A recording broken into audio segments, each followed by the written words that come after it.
ಎಲ್ರಿಗೂ ನಮಸ್ಕಾರ. ಹೋಳಿ ಹುಣ್ಣಿಮೆ ಲಕ್ಷ್ಮೀ ಪೂಜೆಯ ಜೊತೆಗೆ ಇವುಗಳನ್ನು ಮಾಡಿದರೆ ಹಣದ ಸುರಿಮಳೆ ಸುರಿಯುತ್ತೆ. ಇವುಗಳನ್ನು ತಪ್ಪದೇ ಮಾಡೋದ್ರಿಂದ ಮನೆಯಲ್ಲಿ ಲಕ್ಷ್ಮಿಯ ಆಶೀರ್ವಾದ ಸದಾ ಇರುವುದು.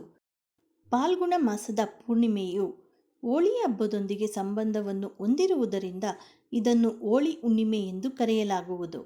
ಹೋಳಿ ಹುಣ್ಣಿಮೆ ಅಥವಾ ಫಾಲ್ಗುಣ ಪೂರ್ಣಿಮೆಯು ಲಕ್ಷ್ಮೀ ದೇವಿಯೊಂದಿಗೆ ಸಂಬಂಧ ಹೊಂದಿರುವುದರಿಂದ ಈ ದಿನ ಮಾಡುವ ಕೆಲಸಗಳು ನಮಗೆ ಲಕ್ಷ್ಮೀ ದೇವಿಯ ಆಶೀರ್ವಾದವನ್ನು ತರುತ್ತದೆ ಮತ್ತು ಹಣದ ಮಳೆಯನ್ನೇ ಸುರಿಸುತ್ತದೆ. ಫಾಲ್ಗುಣ ಪೂರ್ಣಿಮೆಯ ದಿನದಂದು ನಾವು ಏನು ಮಾಡಬೇಕು ಎಂಬುದನ್ನು ಈ ವಿಡಿಯೋದಲ್ಲಿ ತಿಳಿಯೋಣ. ಹಿಂದೂ ಧರ್ಮದಲ್ಲಿ ಪೂರ್ಣಿಮಾ ತಿಥಿಗೆ ಹೆಚ್ಚಿನ ಮಹತ್ವವನ್ನು ನೀಡಲಾಗಿದೆ. ಫಾಲ್ಗುಣ ಮಾಸದ ಪೂರ್ಣಿಮೆಯನ್ನು ಹೋಳಿ ಹುಣ್ಣಿಮೆ ಎಂದು ಕರೆಯುವುದು. ಪ್ರತಿ ತಿಂಗಳಲ್ಲಿ ಬರುವ ಹುಣ್ಣಿಮೆ ದಿನವನ್ನು ಸಂಪತ್ತಿನ ಅಧಿದೇವತೆಯಾದ ಲಕ್ಷ್ಮೀ ದೇವಿಗೆ ಸಮರ್ಪಿಸಲಾಗಿದೆ. ಈ ದಿನದಂದು ತಾಯಿ ಲಕ್ಷ್ಮಿಯನ್ನು ವಿಧಿವಿಧಾನಗಳ ಪ್ರಕಾರ ಪೂಜಿಸಲಾಗುವುದು. ಫಾಲ್ಗುಣ ಪೂರ್ಣಿಮೆಯ ದಿನದಂದು ಕೆಲವು ಕೆಲಸಗಳನ್ನು ನಾವು ಮಾಡುವುದು ತುಂಬ ಪ್ರಯೋಜನಕಾರಿ. ಇಂತಹ ಪರಿಸ್ಥಿತಿಯಲ್ಲಿ, ಅಂದರೆ ಇಂತಹ ವಿಶೇಷದ ಸಂದರ್ಭದಲ್ಲಿ ಫಾಲ್ಗುಣ ಪೂರ್ಣಿಮೆಯ ದಿನದಂದು ನಾವು ಯಾವ ಕೆಲಸಗಳನ್ನು ಮಾಡಬೇಕು ಎಂಬುದರ ಬಗ್ಗೆ ಸಂಪೂರ್ಣ ಮಾಹಿತಿಯನ್ನು ತಿಳಿಯೋಣ. ದೇಶಾದ್ಯಂತ ಹೋಳಿ ಹಬ್ಬವನ್ನು ವಿಜೃಂಭಣೆಯಿಂದ ಆಚರಿಸಲಾಗುವುದು.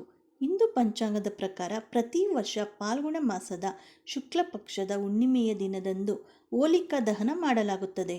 ಮರುದಿನ ಹೋಳಿ ಆಚರಿಸಲಾಗುವುದು.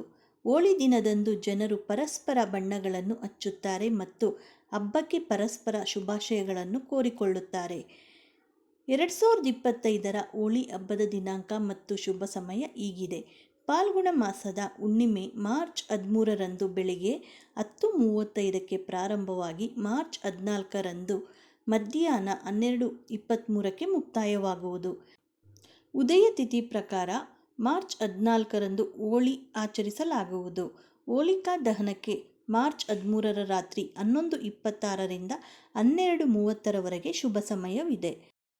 ನಿಮ್ಮ ಮನೆಯಲ್ಲಿ ನಕಾರಾತ್ಮಕ ಶಕ್ತಿ ನೆಲೆಗೊಂಡಿದ್ದರೆ ಅದನ್ನು ತೊಡೆದು ಹಾಕಲು ನೀವು ಫಾಲ್ಗುಣ ಪೂರ್ಣಿಮೆಯ ದಿನ ರಾತ್ರಿ ಲಕ್ಷ್ಮೀ ದೇವಿಗೆ 11 ಕವಡೆಗಳನ್ನು ಇಟ್ಟು ಪೂಜೆ ಮಾಡಬೇಕು.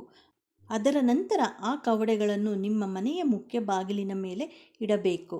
ಹೀಗೆ ಮಾಡುವುದರಿಂದ ನಕಾರಾತ್ಮಕ ಶಕ್ತಿಗಳು ನಿಮ್ಮ ಮನೆಯಿಂದ ದೂರಾಗುವುದು. ರೋಗದಿಂದ ಮುಕ್ತರಾಗಲು ಹೀಗೆ ಮಾಡಿ. ನಿಮ್ಮ ಮನೆಯಲ್ಲಿ ಯಾವುದಾದರೂ ವ್ಯಕ್ತಿ ಅನಾರೋಗ್ಯಕ್ಕೆ ಗುರಿಯಾಗಿದ್ದರೆ ಫಾಲ್ಗುಣ ಪೂರ್ಣಿಮೆಯ ದಿನ, ಅಂದರೆ ಹೋಳಿ ಹುಣ್ಣಿಮೆಯ ದಿನದಂದು ರೋಗಿಯ ತಲೆಯಿಂದ ಪಾದದವರೆಗೂ ಕರ್ಪೂರದಿಂದ ದೃಷ್ಟಿಯನ್ನು ತೆಗೆದು ಹಾಕಿ ನಂತರ ಆ ಕರ್ಪೂರವನ್ನು ಹೋಳಿಯ ಬೆಂಕಿಯಿಂದ ಸುಡಬೇಕು.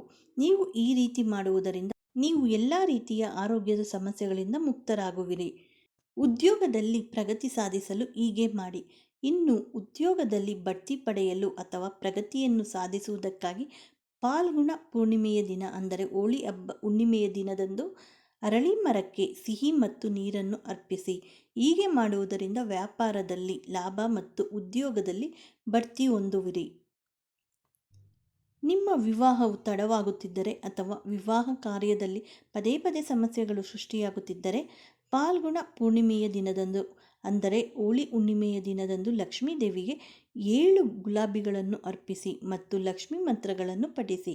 ಹೀಗೆ ಮಾಡುವುದರಿಂದ ಶೀಘ್ರದಲ್ಲೇ ವಿವಾಹದಲ್ಲಿ ಸಮಸ್ಯೆಗಳು ದೂರವಾಗುವುದು.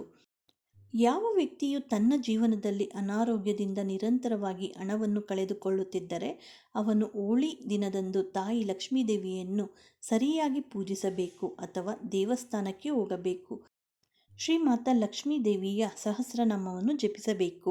ಅದೇ ಸಮಯದಲ್ಲಿ ಪೂಜೆ ಮುಗಿದ ನಂತರ ಅಗತ್ಯವಿರುವವರಿಗೆ ದಾನ ಮಾಡಿ. ಪ್ರಾಣಿಗಳಿಗೆ ಸ್ವಲ್ಪ ಆಹಾರವನ್ನು ನೀಡಬೇಕು. ಅವಲಂಬಿತರಿಗೆ ಆಹಾರ ನೀಡಬೇಕು.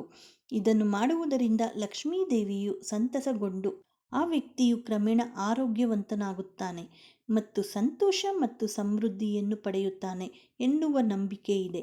ಅಷ್ಟು ಮಾತ್ರವಲ್ಲದೆ ಆ ವ್ಯಕ್ತಿಗೆ ಸಂಪತ್ತಿನ ಹೊಸ ಮೂಲಗಳು ಕೂಡ ಸೃಷ್ಟಿಯಾಗುತ್ತದೆ. ಫಾಲ್ಗುಣ ಮಾಸದ ಪೂರ್ಣಿಮಾ ದಿನದಂದು ಹೀಗೆ ಮಾಡುವುದರಿಂದ ವ್ಯಕ್ತಿಯು ಹಣದ ಸಮಸ್ಯೆಗಳಿಂದ, ಅನಾರೋಗ್ಯದ ಸಮಸ್ಯೆಗಳಿಂದ ಮುಕ್ತಿಯನ್ನು ಪಡೆದುಕೊಳ್ಳಬಹುದು.